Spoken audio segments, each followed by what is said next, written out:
Chief Jennifer Bone.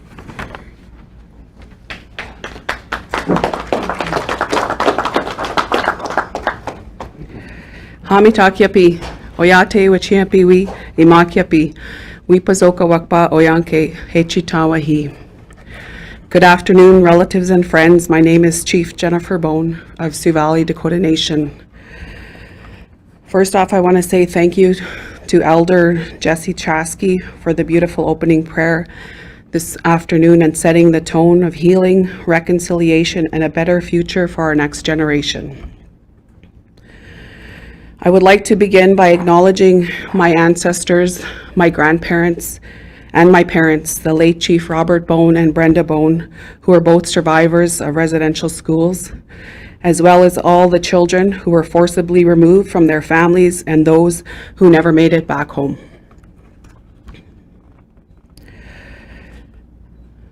We gather here today because of the injustices we suffered in the past and those that we still experience today. We are committed to uncovering the truths of how our Dakota Oyate and our fellow nations were forcibly put into colonial institutions and subjected to genocidal policies by the Government of Canada. For many families and communities whose children were stolen from them, many were never returned home, even upon their death. In Manitoba, the tragic reality is worsened by a lack of enforceable provincial legislation to protect the burial grounds of our stolen children. Our request is reasonable. We simply ask that the province of Manitoba use existing legislation to provide all Manitobans, Indigenous and non-Indigenous, the confidence that the resting places of their departed loved ones will be taken care of and protected forever. Our nation's work on finding our missing children began in 2012 by Chief Vincent Tatchin and Council with Catherine Nichols. Today, under the guidance of our elders, we continue to investigate what happened to our missing loved ones. The Brandon Residential School was located near our community and operated for 77 years from 1895 to 1972. Children from over 100 First Nations, including Métis and Inuit children, were forcibly brought here. Many of them perished, and for reasons unknown, they were not brought home for proper burial in their communities. For many years now, we have been actively searching for cemeteries and unmarked graves associated with this institution to eventually locate our missing children and reconnect families. In our investigation, we have used survivor accounts, archival documents, archaeological methods, and geophysical technologies to identify 2 cemeteries. One is located in Turtle Crossing Campground, and the second is on land owned by the Brandon Research Center. We have also identified a possible 3rd burial ground on a portion of the school property that we currently own. To date, we have located 104 potential graves, and the names of 98 children are accountable through death records. The fence and memorial cairn marking the children's cemetery at Turtle Crossing Campground were removed in the mid-2000s, and their graves have been repeatedly disturbed and damaged by developers since the 1920s. Negotiations with the landowner and the government of Manitoba to find and protect the cemetery have been long and complicated, although our requests have been simple and straightforward. Since 2012, there have been many barriers to simply accessing private land for initial investigation and ceremonial purposes. With the support of archival documents and survivor testimony, we, Sioux Valley Dakota Oyate, have been asking the government of Manitoba to provide protection for the burials of Indigenous children since 2016. For whatever reason, our request for support was declined, despite the Truth and Reconciliation Commission publishing their 94 calls to action. Specifically, number 75 calls on all levels of government to support the protection of residential school cemeteries and burials. In 2018, land development plans at the Turtle Crossing Campground prompted a geophysical survey, which confirmed the cemetery location and identified 56 potential graves in 4 camping bays. Despite this confirmation almost 5 years ago, action towards protecting the children's graves has been incredibly slow. The government of Manitoba recognized that this geophysical survey was unable to find the boundaries of the cemetery due to various physical obstructions. In order to have a protective fence built, Manitoba required that a second survey be done to find the boundaries, otherwise a standard 50-meter buffer zone would be used. In 2020, a variance order from the City of Brandon required that a fence be put up with assistance from a surveyor and archaeologist, and that the cemetery be identified as the Brandon Indian Residential School gravesite. Since that time, Sioux Valley Dakota Oyate has faced many barriers trying to get a second survey done and a temporary fence erected. The Manitoba government has been well aware of Sioux Valley Dakota Oyate's advocacy for the protection of the children's cemeteries in numerous nation-to-nation meetings with public statements calling for provincial support. For example, in our media statement after Tecumseh's announcement in June of 2021, I called on Manitoba to develop a centralized and public cemetery database and registry and enact legislation to protect all residential school cemeteries. 1 year later, in June of 2022, I called on Manitoba to address outdated legislation and develop policies to support the protection of cemeteries held on private lands. 3 months later, on September 30th, 2022, National Day for Truth and Reconciliation, our nation held a peaceful protest as a result of access being revoked yet again to the cemetery site on private land. At that time, I called on Manitoba to provide support and ensure protection of the children's cemetery. Since then, Sioux Valley Dakota Oyate, with the political support of MKO, wrote to provincial ministers asking for active support. In May of 2023, I called on Manitoba to designate the Children's Cemetery as a provincial heritage site, and following this designation, to work with our nation, MKO, and affected communities to develop an agreement that adapts the Heritage Resources Act to the Brandon Indian Residential School burial site. The Children's Cemetery has yet to receive provincial protection, and this is 2 years after the Kamloops announcement, and that is what brings us all here today, where again I am calling on Manitoba to take responsibility for their legislation as it specifically applies to the protection of human remains in this province, and to move forward with the solutions being jointly proposed by Sioux Valley Dakota Nation and MKO. In her interim report, the special interlocutor Kimberly Murray said that Canadians cannot take pride in a country that permits the burials of children to be violently disrespected, and that governments can no longer be bystanders in reconciliation. This is not an isolated issue. Manitoban cemeteries are also at risk. In recent years, journalists have reported about vulnerable, inaccessible pioneer cemeteries and even a registered Mennonite cemetery in deteriorating condition. At the center of these issues is the province of Manitoba's refusal to deal with private or absentee landowners. The Manitoba government's continued inaction not only results in the mistreatment of human remains and perpetuation of colonial violence, but it also pits landowners against those who seek to protect the cemeteries. Moving forward, we are working to identify the communities with children that may be buried in these cemeteries. Our partnership with MKO has been vital in moving towards connecting communities and families. We need to create safe spaces for families and communities to make decisions on how to continue to search for and honor their children, and we must support them in meaningful ways. It is disheartening to continue to tell these communities about the vulnerable status of their ancestors in this cemetery.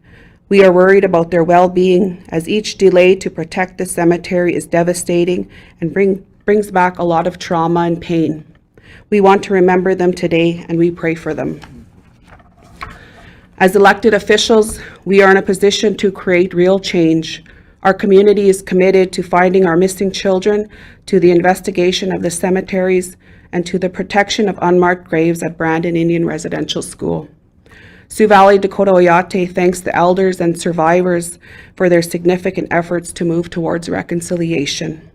We remain diligent and hopeful in the face of difficulty and uncertainty, that out of these years of darkness, brighter days will come.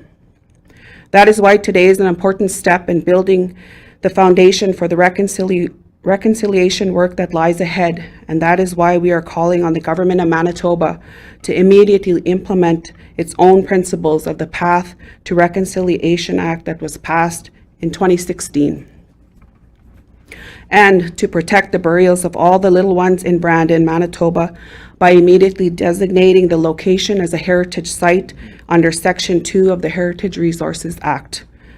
Thank you for the opportunity to share on behalf of our investigation and important work that is being done. Mitakiwas.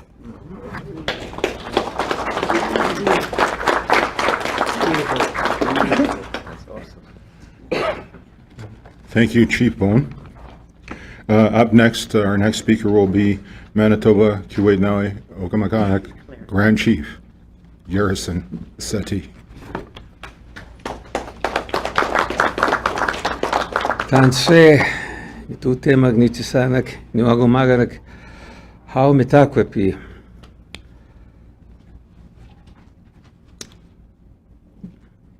There are children from at least There are children from at least 8 MKO First Nations known or believed to be located at a site that was part of the former Brandon Indian Residential School. These communities are God's Lake First Nation, Norway House Cree Nation, Banibonibi Cree Nation, Pimichikamak Cree Nation, Saisi Dene First Nation, Nisachoyasi Cree Nation, the Northlands Denisalene First Nation, and Sapatawiak Cree Nation. I have a very deep interest in seeking resolution to something that we've been working on for the last 2 years. At an invitation of the elders of Sioux Valley Dakota Nation, we went there to conduct a ceremony because the burial sites that were found were members of MKO First Nations. And the elder requested that we come there because they figured that somebody from the north should come there to do a ceremony on behalf of these sites that contain the members of our MKO First Nations. At that time, we started approaching Canada and the province to immediately and conclusively protect these sites. And Manitoba and Canada should enter into an agreement between the government and the culturally affiliated First Nations and families to provide certainty, control, and disposition of the children. We have been involved in creating policies, ensuring that the Heritage Resources Protection Agreement that was made by Nisachoyasi Cree Nation with MKO helping to draft this very important document with traditional lands of Sioux Valley Dakota Nation, because it is consistent to the calls to action number 75 of the Truth and Reconciliation Commission, and also Article 12 of UNDRIP. Today, it is unacceptable, inexcusable, that the province has not granted protection to these sites. These sites should be protected with dignity and utmost respect. This has not happened. The children that lay in these sites are members of our families, members of our nations, and for the province not to act is very disrespectful to the legacy of our people. So today we are here to plead and to ask the government in total respect to protect these sites, to protect the sites of our ancestors, our relatives. And if this is not done, we have to act in a way that will preserve these sites. And I think that we have the power and the capability to do so. So I'm thankful to join the Sioux Valley Dakota Nation. In solidarity, we stand together to ensure that these sites are protected, and they will be protected. The province and Canada should be shameful. They should be ashamed for not acting on this, because we've been working on this for the last two years. So with that, kinanaskumit now, thank you for coming to listen to our story. Egusani.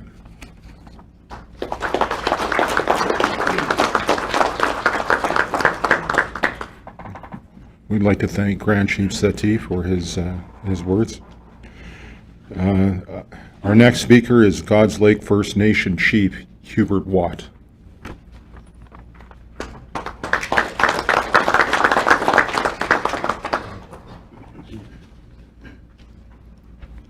Danse. Pituma naskuma kischao, agi pasta na kumani meonse. Naskuma agi na staje kuta mamuit na no, og makana kuna sunok naskumit no. Abet itska pustatik. Hubert Watt singa si mantusay ganis news. Ni musini ni monuta anus kayamian. Ayuwa si tutaman. Ego pega nama. Kaya wigete ni gatik, kaya kamot na huwasa ko tuta na. Kaya wigete tastik. Iwan na wisi mo sinin mo yan. Kumot na huwasa gayas. Ikaw sa pagit ni simina tagiwajik. Atit kip mo naman so gante kinahanawag.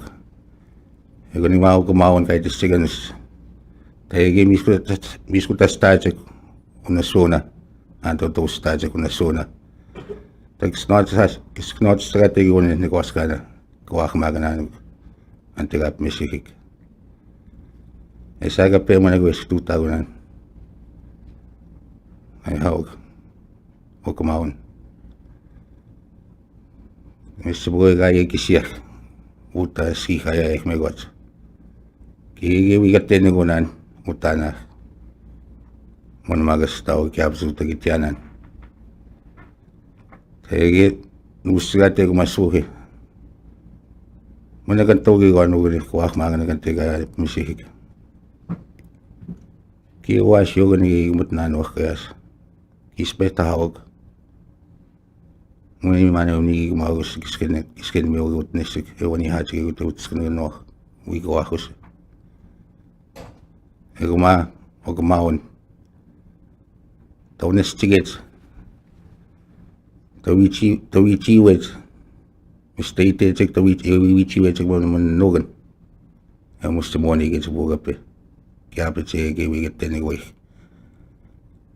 Kaya pa che gen so not start che kay match kaya kay si mingoy. Kasi man to ay si mingoy. Magagyabat to taginiponan.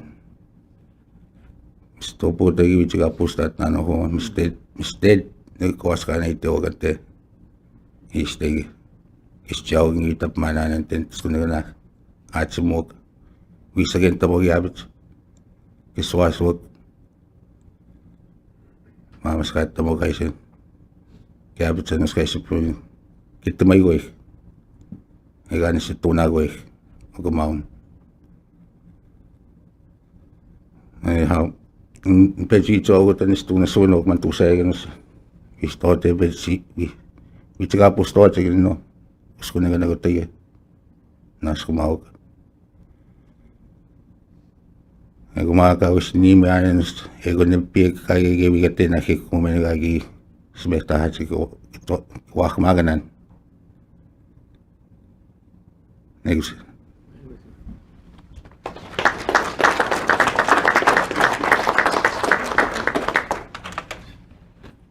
We'd like to thank Chief Watt for his address. Up next, we have Norway House Cree Nation, Councillor Dave Swanson.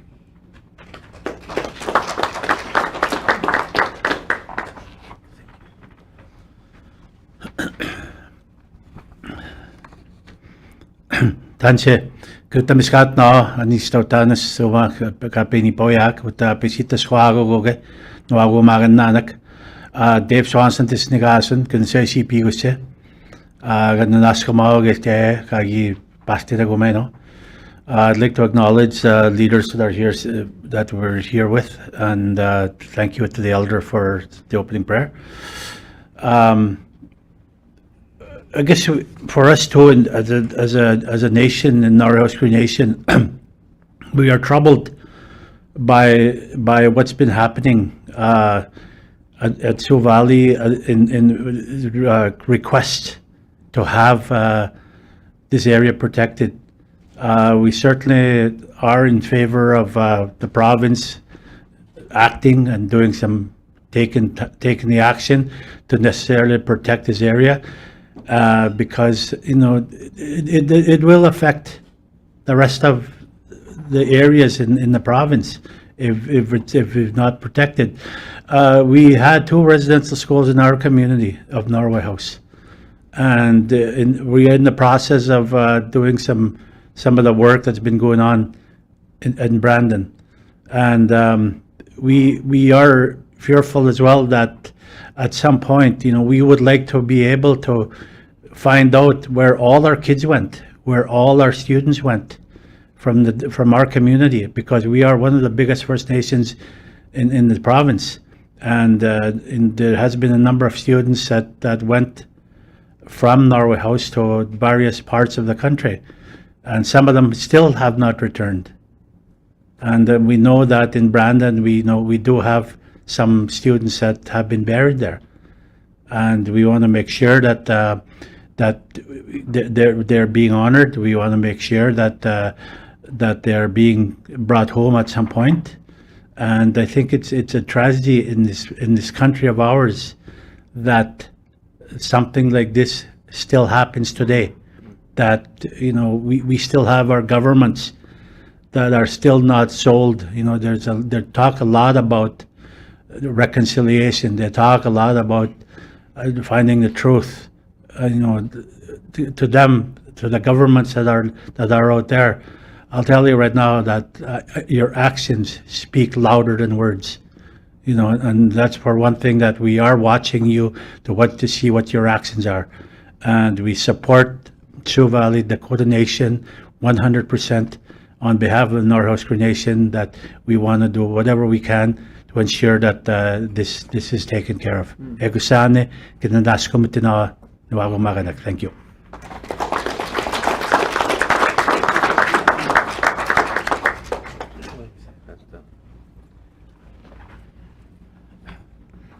We thank Councillor Swanson for his remarks. Our final speaker at the podium this afternoon is Pimicikamak Cree Nation Councillor Donnie McKay.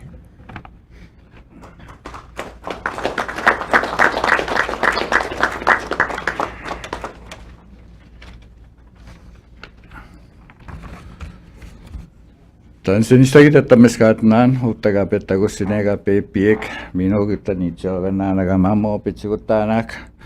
Donnie McKay, Sinigason Councillor for Executive Council Member for Pimicikamak. And so I want to thank again, as my colleagues, counterparts have said, that we are all in support of Sioux Valley, as well in trying to determine and persuade the governments into having the Turtle Crossing campground as a heritage park for the long lost children that are still out there missing. And these unknown children need some peace and rest within where they are, been buried secretly. This is a tragic mistake by the churches and the government itself at the time. The government once again has failed again with their truth and reconciliation. What is the truth behind these unmarked graves? How do we reconcile these unmarked graves? These are our stolen children. These children have been imprisoned illegally. Now, what can the government do in that respect? To recognize and acknowledge the truth and reconciliation recommendations that are in place. That is where the mistake is made again. The promise has been broken again and again. So we cannot quit and get these children everywhere across the country of ours, this great country of ours, supposedly, to revive and find these children so that their spirit can rest, so that their great-grandparents can rest, their families can be assured in peace and harmony within their spirit and soul that there are children out there that have been identified.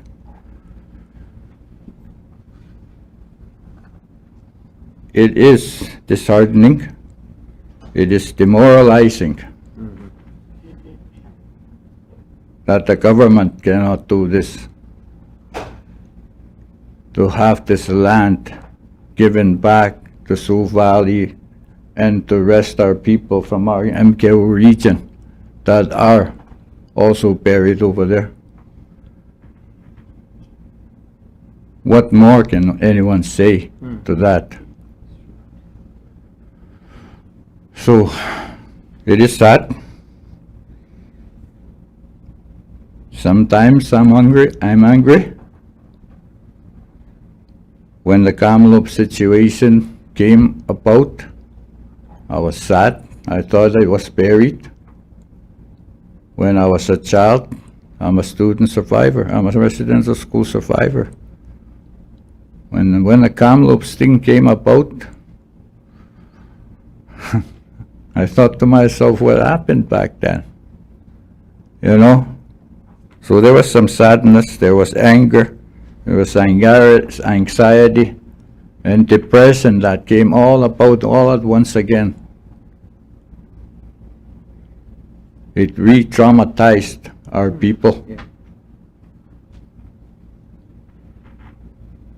So what is the consequence of that?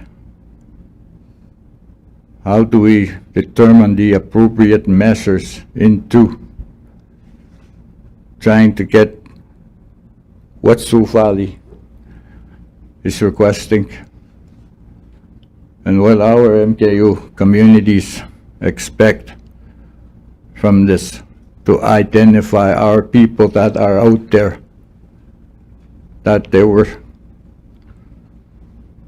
Chief Bones said, our kids were stolen, they were imprisoned, they were railroaded from other communities in the MKU region into the southern cities.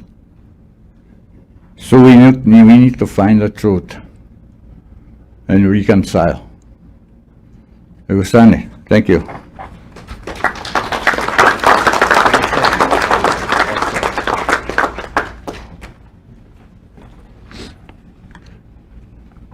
Thank you, Councillor McKay. At this time, I'd like to call upon our elder, Jesse Chaskey, to close us off in prayer. And following that, we'll accommodate one-on-one interviews from our friends in the media.